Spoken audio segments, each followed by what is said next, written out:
Salut à tous, c'est Méline et aujourd'hui on se retrouve pour une nouvelle vidéo. Donc normalement vous êtes assez nombreux à avoir fait opérer vos animaux, que ce soit chien ou chat.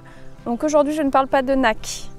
Voilà, on met les bases. Donc vous êtes assez nombreux à avoir fait opérer vos animaux, que ce soit pour une castration, stérilisation, même autre chose en fait. Et généralement, votre vétérinaire vous dit toujours des choses avant et après l'opération, des petites consignes à respecter.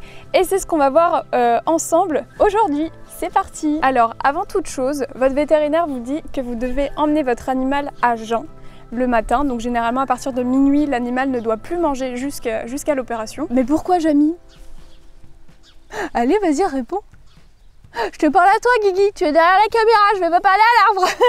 C'est pour éviter qu'il pète un truc bizarre pendant l'opération.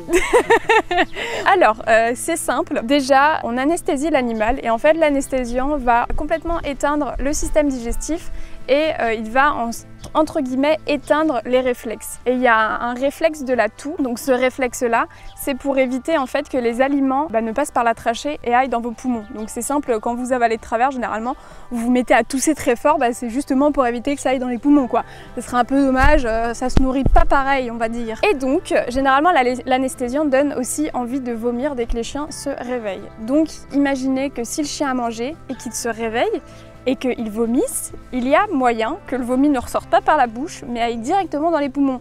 Donc, on évite quoi, parce que c'est un peu bof bof quoi. Ensuite, quand vous emmenez votre animal chez le vétérinaire, il y a un truc que je fais depuis longtemps, étant donné qu'Icar s'est fait énormément de fois opérer. D'ailleurs, si vous voulez une story time à ce sujet, n'hésitez pas à me le dire dans les commentaires, parce que l'histoire qui nous relie et qui le relie au vétérinaire est assez dingue. Donc voilà, n'hésitez pas. Donc moi ce que je fais, c'est que avant de déposer mon chien, je lui dis au revoir, je lui fais un bisou et je lui dis je viens te récupérer ce soir mon toutou. Voilà, je sais pas, même moi ça me réconforte dans le fait qu'il ne se sente pas abandonné. Mais après voilà. Mais il y a quand même une étude qui a été faite sur le fait que les animaux comprennent ce qu'on dit. Généralement ça les rend un peu plus calmes et ça les déstresse.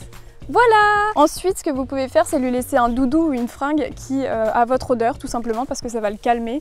Et il faut savoir, parce que j'ai fait énormément de stages en vétérinaire, enfin en clinique vétérinaire, quand un animal se réveille, généralement c'est là où il va se mettre à pleurer parce qu'il n'est pas chez lui, parce qu'il a mal, parce qu'il ne se sent pas bien à cause de l'anesthésiant. Donc j'ai entendu plein de fois des chiens ou des chats hurler à la mort, voilà, quand il se réveillait de la chirurgie. Donc voilà, vous pouvez parler à votre animal et lui laisser des petits doudous. Ensuite, après l'opération, donc généralement c'est votre vétérinaire qui va tout vous dire parce que vous avez toujours un petit check-up avec lui. Quand vous avez votre animal à la maison, il va vous dire soit de faire manger votre animal ou soit pas du tout en fait, parce que vu qu'il n'a pas mangé de la journée, forcément quand vous le récupérez à 18 h, peut-être qu'il a faim.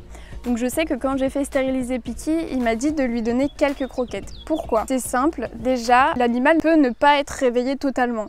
Donc s'il se met à manger alors qu'il n'est pas totalement réveillé, il peut tout simplement s'étouffer en fait. Ensuite, pendant l'opération, on intube généralement les animaux pour qu'ils puissent respirer. Donc on met un énorme tube dans la trachée et ça leur permet de respirer. Et ça peut irriter la gorge et donc quand ils se mettent à avaler, ça peut leur faire assez mal et ils peuvent s'étouffer aussi avec ça. Voilà, c'est pas forcément super cool. Ensuite, au niveau des cicatrices, généralement votre véto il va vous le dire, mais vous pouvez juste surveiller la cicatrice, déjà voir si elle n'est pas rouge, mais quand je dis rouge, c'est vraiment rouge comme mon pull. Voir si elle ne suinte pas, s'il n'y a pas de pus du coup, si elle ne saigne pas. Donc saigner, c'est vraiment pas beau quoi, genre la cicatrice elle s'ouvre. Donc ça, vous pouvez surveiller au moins pendant une petite semaine. Il faut savoir aussi, donc là c'est petite anecdote de ce qui m'est arrivé avec Piki. Je l'ai fait stériliser du coup pendant le confinement. Et il faut savoir que pour une opération, on ouvre la peau et ensuite on ouvre la barrière musculaire. Donc ça veut dire qu'il y a 2 incisions à faire. Là, c'est vraiment une anecdote de ouf. Donc on fait notre petit ovario et après on va refermer. On passe par la ligne blanche. Donc en gros, c'est la suture fibreuse entre les abdos de gauche et les abdos de droite. Donc on va refermer la barrière musculaire avec un film résorbable, avec un fil résorbable et non un film.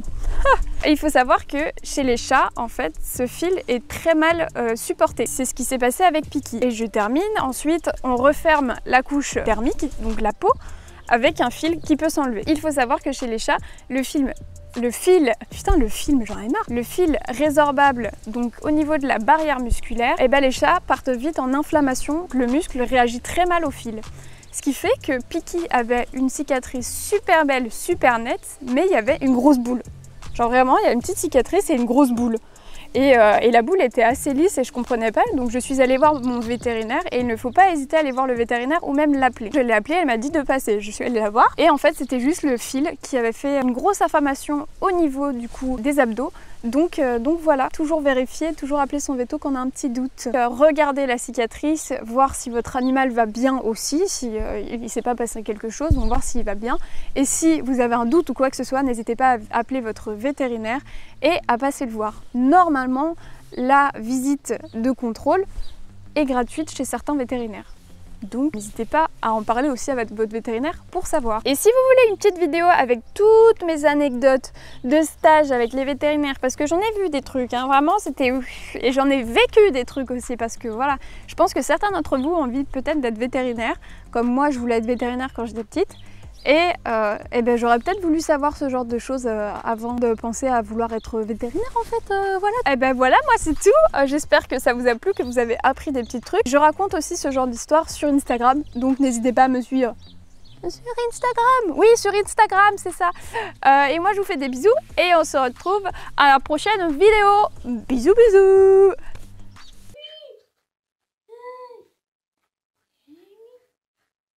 Bah oui, mais on ne te voit plus.